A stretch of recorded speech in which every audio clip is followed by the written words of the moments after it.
And welcome back, everyone. Welcome back to another week, another edition of the Sparkling Tuna Cup number 68. I'm, of course, your ZvP with you. I'm joined by the people in the chat, by these amazing players, and by my plushies as well. Welcome, everyone. Welcome. The bracket is live, and we are here with our weekly dose of Sparkling Tuna Cup action. Again, this is an open tournament, open to all regions, open to all leagues, all races, all sizes.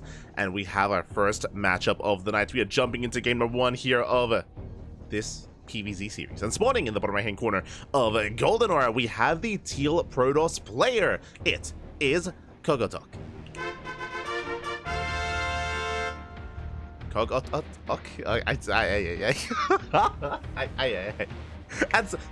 And spawning in the top left hand corner, we have the Red Zerg player from the land of the UK, representing the Platinum Heroes. It is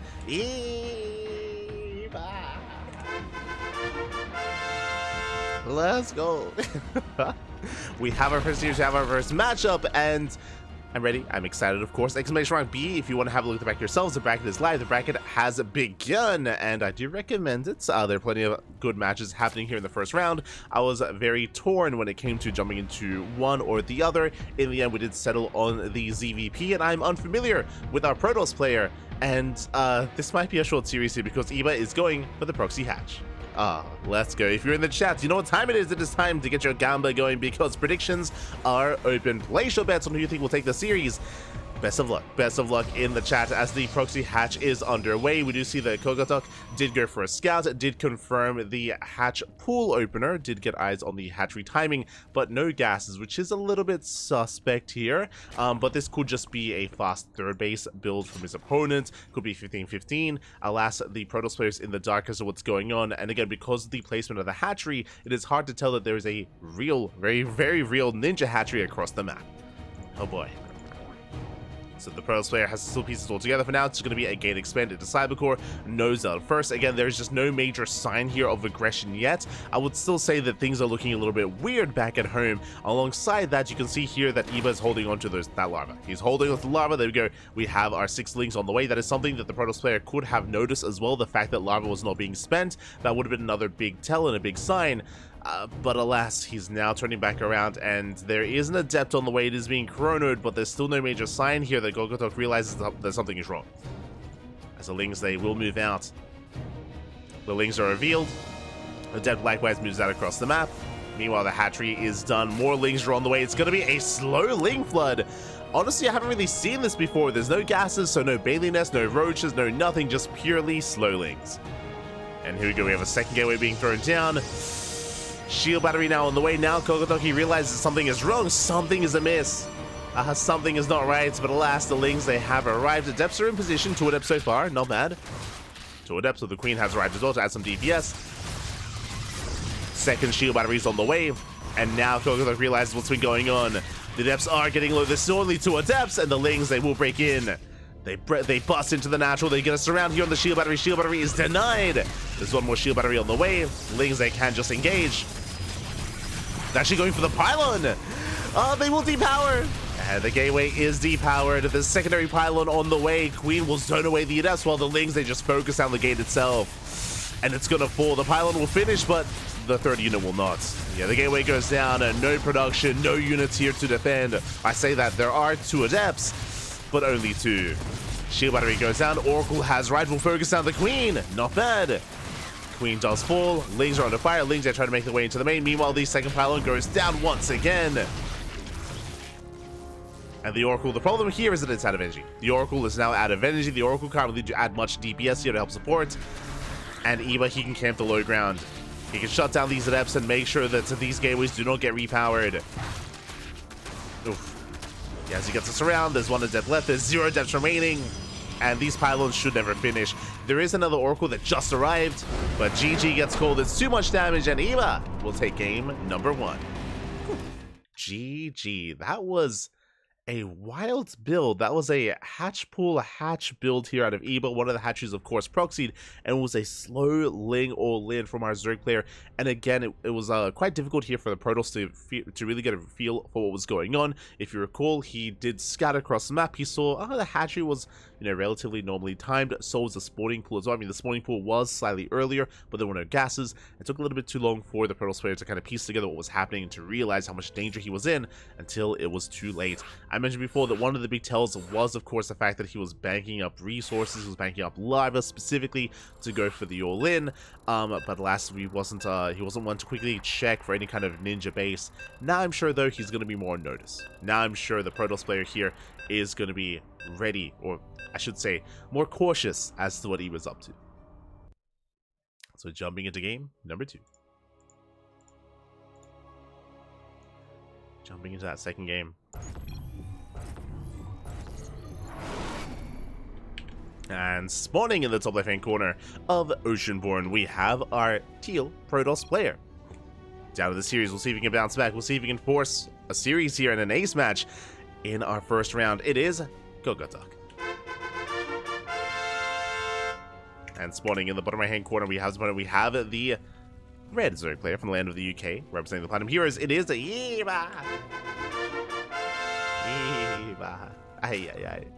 Because of the capitalization, I don't know where the accent goes, like what letter to emphasize, like the intonation. So I have a really awkward time saying the name, but it's fine. It's fine. As the probe gets across the map, and Eba is going hatch gas, or he's going hatch first, I should emphasize, going for the unnatural natural. And again, the pressure is still on our Protoss player to make sure that everything is normal. Make sure that nothing amiss is going on. Throws down the spray. Let's go. The love art. Nothing but love. But as we can see here, yep, hatch gas pool, standard opener out of our Zerg player, and this time it looks a lot more normal. This time the spawning pool is later than previously, so it's a more standard timing for the pool. Likewise, a more standard timing with the gas geyser as well. So at this moment, we should be breathing easy. Should be. Yeah. Let us go.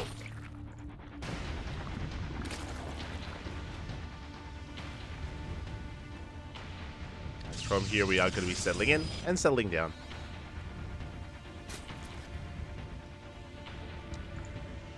Classic Diamond Zerg build, classic GM build. What do you mean? Ay, ay, ay.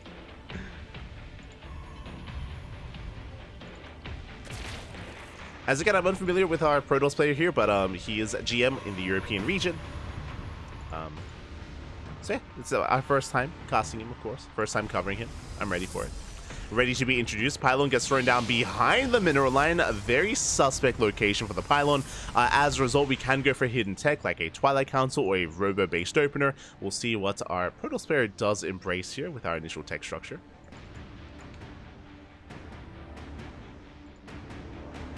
As Eba will check, will confirm, at least does get eyes on the initial opener. And interesting, is actually going for the Stargate. Is going for the Stargate closer to the mineral line. There's a bit of a give and take here when it comes to the slight variations of opener in PvZ. This does mean that the Oracle will take a little bit longer to get across the map, but likewise it's further back. This could even be a Void Ray opener instead to try to hunt down the Overlords. Based on the rally, I would assume Oracle, but we'll see what initial units our Protoss player does go for. Meanwhile, back across the map, Eba is going for his own third base. Third, droning up, saturating the spaces. Everything so far looking normal. Everything so far looking standard from both sides. Meanwhile, the Stargate is done. Oracle is indeed on the way. And now we can settle into a more standard setup here. With the Oracle moving out, KogOtOk can then, of course, soon expand it, take his third base, get into his second, third Oracle, and establish a mid-game. Now, when it comes to the mid-game, as we're kind of entering that area or entering that kind of phase of the game, it is not uncommon for Zerg players to go for all-ins on Oceanborn. It is very common, actually, to go for these German taxis or Queen Walks across the map, cut workers at 3 base saturation or just under 3 base saturation at around 60 workers. And based on what happened in Game 1, I would not put it past Eba to be aggressive and to be hyper all-in at some point. He already kind of set a pace of the series in Game 1, so I'm sure he's not afraid to in Game 2. As things are in position to delay the expansion.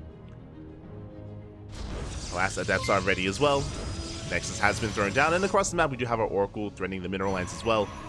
As we said, Lynn, a massive shout out to Killjoy in the chat. God, Papi God, thank you so much for the raid. Hope you had a great stream. Hope you had a great ladder session, I'm assuming. Welcome, everyone. Welcome to the Sparkling Tuna Cup. This is a weekly open tournament, open to all regions, to all leagues as well. We have Koreans getting involved, Europeans, and at times we have some Americans and Latin Americans as well. Not the best time at the moment for the Americans. It's like at, what, 4, 5 a.m. in the morning, so most of them should be in bed. If you're out there, if you're from the Americas, get some rest. Get some... Meanwhile, it is going to be the initial Roach Horn here from Eba. Sub 5 minutes, so a little bit of an earlier Roach Horn timing here from our Zerg player.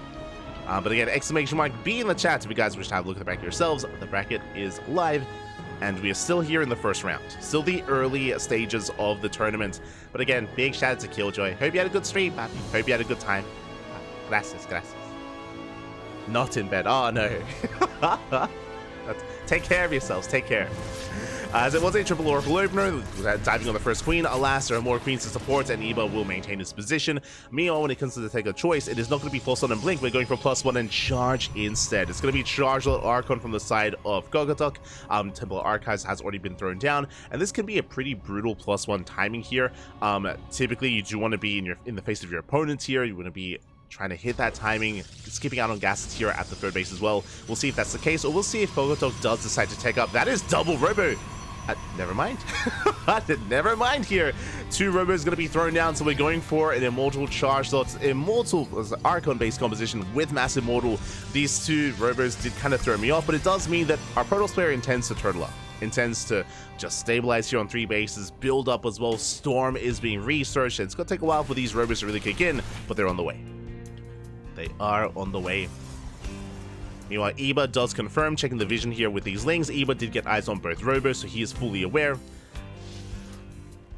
And Eba has to make a choice. Either just back off, get a 4th base and saturate and build up and head towards a later game, or try to break his opponent before we really get into any kind of critical Immortal numbers. As Immortal production is just now beginning, and Eba is amassing Roaches. So there is a window. There's a timing here where the Protoss is vulnerable, while they have just a low Immortal count. And Eba, he's going for it. Eba, he's banking on more Roaches, banking on more Lings. His goal here is to break the Protoss player before they can hit critical mass. Oracle's being turned away. First 4 Immortals are finishing up. Here we go, Eba, he is pulling the trigger. Roach speed finishing up just in time. +1 range is going to finish in the middle of the fight. Still halfway through. And here comes the Queen Walk as well. I mean, as he did mention, it is very commonplace to go for these 3-base all-ins. Eba, he's on 6/6 drones, that is 3-base saturation. The 4th base is only for Larva, so straight up 3-base all-in out of our Zerg player. And this is confirmed by the Protoss. We have shield batteries on the way, just the one for the time being. There's a 2nd shield battery in production. First stasis could pop off, but triggered only on Lings. Yeah, only a handful of Lings do get caught out, and the Robos are exposed. First Storm gets thrown down on Roaches. Doesn't do much damage. Reinforcements have arrived. We do have 3 Immortals, but is that enough? Bowsing rain down on the pylon. First pylon's going to fall. There's 1 pylon powering all those Robos. And shield battery is depowered. And there's just too much Zerg. The Swarm has hit. KogOtOk, he needed a little bit more time. Robos are going down. Sentries, High Templar, they fall. GG gets called, and Eba will take the series at 2-0. Cool. GG. GG, well played. A very, very crystal limb there out of Eba. Again, just cutting workers at 66 saturation, 66 drones, that's all he needed. Massed up Roaches, moved that across the map. Alas, the Protoss player did need more time for those Robos to kick in. On top of that, if you remember, did go for High Templar Archon Storm production before Robos, so the Robotech was delayed. That's why that window existed, because it took a little bit longer to get into Immortal production. If you recall, instead, the Protoss player rushed into Storm. And against a Roach all-in like that, you saw that Storm just wasn't too effective there. I mean, it tickled the Roaches more than anything. Storm can kind of stack up on Roaches and can, over time, do a lot of damage, but that's in a kind of longer game state. Up against an all-in, it's less so effective here, and KogOtOk was caught with his pants down. GG, well played. Congratulations, Eba will claim the series. We'll advance on into the next round. GG. Let's go. let us go. So a very fast initial series here. Very quick. Game 1 was a 1-base all-in with a proxy kind of ninja hatchery. Game 2 here, 3-base all-in. And now we can take a moment to have a look at the bracket and dive into the rest of these matches. Exclamation mark being the